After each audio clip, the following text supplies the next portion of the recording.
اب ہمیں کوئی عملی قدم اٹھانا ہوگا، ورنہ ہندوستان تو ہمیں دھمکیاں دے رہا ہے گلگت بلتستان اور آزاد کشمیر لینے کی۔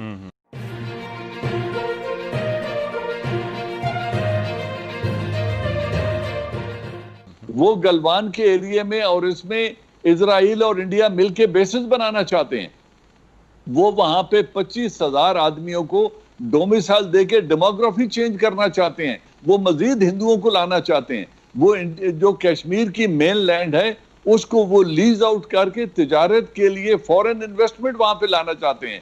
تو جب وہ یہ سب کچھ کرنے کے لیے اعلانیہ کہہ رہے ہیں۔ لداخ میں چینی سینا مودی سے گھبرا کر پیچھے کیا ہٹی، پاک حکومت کی اور سے میڈیا بھارت پر اب اٹیک کرنے کا آروپ لگانے لگا ہے۔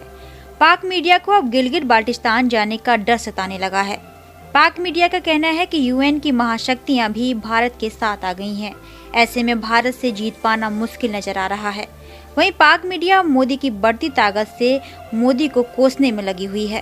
جی چلیں، اعجاز امان صاحب، آپ سے اسی کے دوسرے پہلو کے اوپر آپ سے پوچھیں گے کہ اندر مقبوضہ کشمیر میں جب بھارتی سیکیورٹی فورسز اب بے انتہا ظلم و ستم ڈھا رہی ہیں کشمیریوں کے اوپر، لاک ڈاؤن طویل ترین ہے اور اندر کی اطلاعات بالکل نہیں آ رہی، کچھ نہ کچھ مراسلے بین الاقوامی میڈیا سے آ جاتے ہیں۔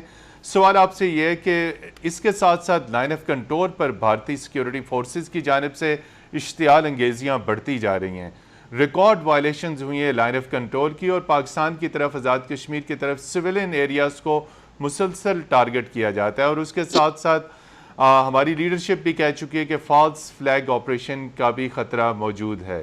آخر لائن آف کنٹرول پر بڑھتی ہوئی اشتعال انگیزی کے پس پردہ بھارت کے کیا مقاصد ہیں؟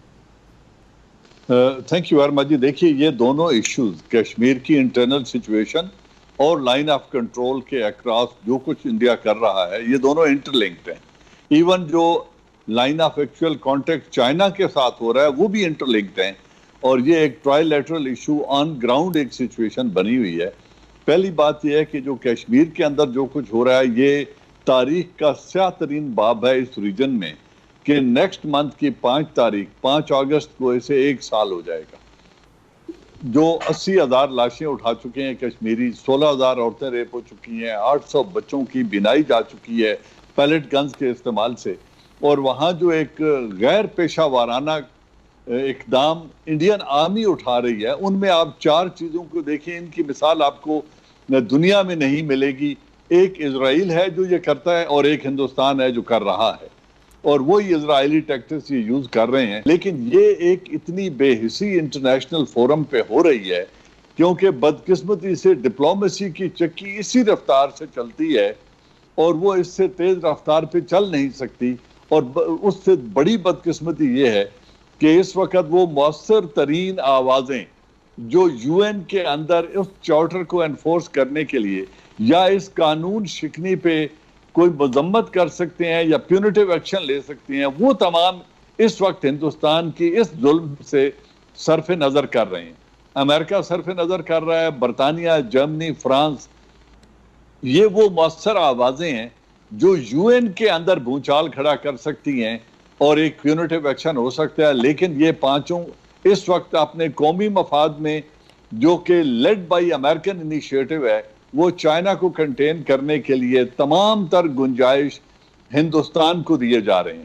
آپ نے پاکستان کے اندر کی بات کی، یہ مثال آپ کو بہت کم ملے گی کہ ملک کا پرائم منسٹر نریندرا مودی، ان کا منسٹر راجناتھ اور نیشنل سیکیورٹی ایڈوائزر اجیت دووال اعلانیہ کہیں، میڈیا پہ کہیں، لال قلعے میں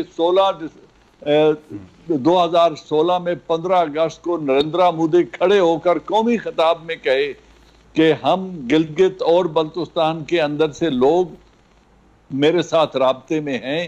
یہ بہت کم ہوا ہے، کبھی نہیں ہوا ہمارے درمیان کہ را کا ایک کرنل رینک کا آفیسر، جس کو خود ہندوستان نے ایک فیک پاسپورٹ اور فیک آئیڈینٹی دے کر بھیجا، وہ پکڑا ہوا آج بھی ہماری جیلوں میں پڑا ہے۔ اتنی ایویڈنس کے باوجود پھر آپ نے چائنا کے کونسلیٹ کے اوپر حملے کی بات کی، یہ جو ہماری سٹاک ایکسچینج پہ حملہ ہوا، اس میں اب BLA کی چائنا سے کیا دشمنی ہے؟ کیا اس کو لنک کرنا اتنا مشکل ہے؟ اور ہمارے پاس شواہد موجود ہیں کہ اس میں این ڈی ایس اور را دونوں انوالو ہیں. را اس کی ماسٹر مائنڈ ہے جی.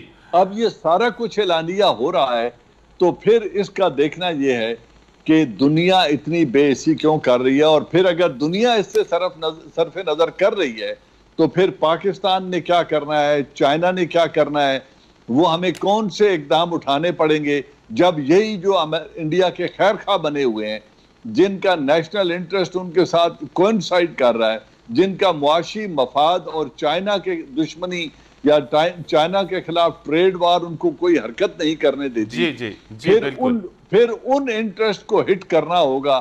اس کے لیے اپنی فورس موبلائزیشن کرنی ہوگی, حالات کو اس نہج پہ لے جانا ہوگا کہ یہ سب لوگ پھر اپنے اس انٹرسٹ کو خطرہ محسوس کریں اور آ کر اس ظلم کو رکوانے کے لیے اپنا کردار ادا کریں. اب بات یہ ہے ہندوستان کی. ہندوستان جو ملک ہے جو ظلم کر رہا ہے, جو انٹرنیشنل نارمز اور لیگل, ابھی دیکھیں نا امبیسڈر صاحب نے بڑی خوبصورت بات کی کہ اس کا ایک لیگل ایشو ہے اور دنیا کہتی ہے بائیلیٹرلی حل کریں. بھائی جو یونائٹڈ نیشن ریزولوشنز کو نہیں مانتا اور یونیلیٹرلی ایک سٹیٹس کو اس نے تبدیل کر کے ان ریزولوشنز کو اٹھا کے ونڈو سے باہر پھینک دیا ہے, جس نے سملا ایگریمنٹ کو اٹھا کے ونڈو سے یکسر باہر پھینک دیا اور یہ کہہ دیا ہے کہ کشمیر کو 1948 میں یو این میں لے جانا ہی نہرو کی غلطی تھی اور ہم نے اس غلطی کو درست کر دیا ہے. یہ جس انتہا پسند حکومت کا سٹینڈ ہی یہ ہے, اس کے ساتھ بائیلیٹرل بات چیت کیا ہوگی؟ اب ہمیں کوئی عملی قدم اٹھانا ہوگا, ورنہ ہندوستان تو ہمیں دھمکیاں دے رہا ہے گلگت بلتستان اور آزاد کشمیر لینے کی. وہ گلوان کے ایریے میں اور اس میں اسرائیل اور انڈیا مل کے بیسز بنانا چاہتے ہیں. وہ وہاں پہ 25,000 آدمیوں کو ڈومیسائل دے کے ڈیموگرافی چینج کرنا چاہتے ہیں. وہ مزید ہندوؤں کو لانا چاہتے ہیں. وہ جو کشمیر کی مین لینڈ ہے اس کو وہ لیز آؤٹ کر کے تجارت کے لیے فورن انویسٹمنٹ وہاں پہ لانا چاہتے ہیں. تو جب وہ یہ سب کچھ کرنے کے لیے اعلانیہ کہہ رہے ہیں تو پھر ان کو بزور بازو روکنا پڑے گا. وہ منتوں اور سماجتوں سے نہیں رکیں گے, اور ڈپلومیسی جتنا وقت لیتی ہے اتنا وقت کشمیری برداشت نہیں کر سکیں گے یہ ظلم. تو میرے خیال میں عملی قدم اٹھانا پڑے گا. یہ اب بات اس سے آگے نکل. بہت سارے سوالات اٹھتے ہیں کہ ڈپلومیٹک فرنٹ کے اوپر پاکستان کتنا مؤثر کردار ادا کر رہا ہے. آپ اجلاس بلانے سے پہلے پریپیریٹری کام بہت کرنا پڑتا ہے ان آرڈر ٹو انشور کہ صحیح طرح کی وہاں سے نتیجے نکلیں. اب جیسے جنرل صاحب نے کہا ہے, ہندوستان کے خیر خواہ بیٹھے ہوئے ہیں سیکیورٹی کونسل میں اور ان کے پاس ویٹو پاورز بھی ہیں, تو اس سے وہاں سے فیصلہ نکالنا باوجود وہ ویٹو پاور کے ایک مشکل کام ہے. پر وہ پھر کے آتے ہیں کہ جی آپ بائیلیٹرلی اس کو ریزالو کر لیں, انفورسمنٹ ہمارے پاس میکنزم نہیں ہے ہندوستان کو منوانے کے لیے, تو آپ بائیلیٹرلی بات کر لیں. تو اس طرح سے وہ ہٹ جاتے ہیں ایک کنفرنٹیشن ہندوستان سے لینے کے لیے. جب فیصلہ اگر ہم امریکہ کو اور فرانس کو برطانیہ کو ہم کنونس کر سکیں کہ بھئی آپ انفورسمنٹ ایکشن پہ آئیں تو وہ ہوگا. پر میرے خیال میں اس وقت ان کے انٹرسٹ ہندوستان کے ساتھ اتنے گہرے ہیں کہ وہ اس قسم کا فیصلہ نکلنے نہیں دیتے ہیں. پر ہم نے کوشش تو کرنی ہے اور کر رہے ہیں. منیر صاحب بالکل اسی سے جڑی ہوئی, چونکہ جب آپ نے ان 4 انڈین نیشنلز کی بات کی, ان کے اوپر بھی پاکستان ڈوزیئر دے چکا ہے, اور اس سے پہلے کلبھوشن جادو کے اوپر یو این میں بھی اور یو ایس گورنمنٹ میں بھی ہم جو ہے وہ ڈوزیئر دے چکے ہیں. آخر ان ڈوزیئرز کے باوجود کیوں پروگریس نہیں ہوتی؟ دیکھیں, یہ ہندوستان اور امریکہ کا آج کل اسٹریٹجک پارٹنرشپ ہے, تو ہندوستان کو وہ سیکیورٹی کونسل میں پروٹیکٹ کرتے ہیں, اور اسی وجہ سے وہ ہماری جو لسٹنگز ہیں وہ بلاک کی بھی ہیں. پر ہم روکیں گے نہیں, جو بھی ایویڈنس ہے ہمارے پاس وہ ہم پیش کریں گے سیکیورٹی ہندوستان کو ایکسپوز کریں گے, بالکل انڈیا کو ایکسپوز کریں گے. یہ ٹیررسٹ اسٹیٹ تو ہندوستان ہے, یہ ہمارے خلاف انہوں نے گالی گلوچ 10 سال سے کی ہوئی ہے. جو کشمیری اسٹرگل ہے اس کو ٹیررسٹ بنا کے رکھا تھا, تو اس کو ہم اب بدل رہے ہیں اور اسی طرح سے بدلیں گے. ایویڈنس، انفارمیشن سب پہنچانا، پوری دنیا کو بتانا، پر اس کے دوست ہیں جو اس کو پروٹیکٹ کر رہے ہیں.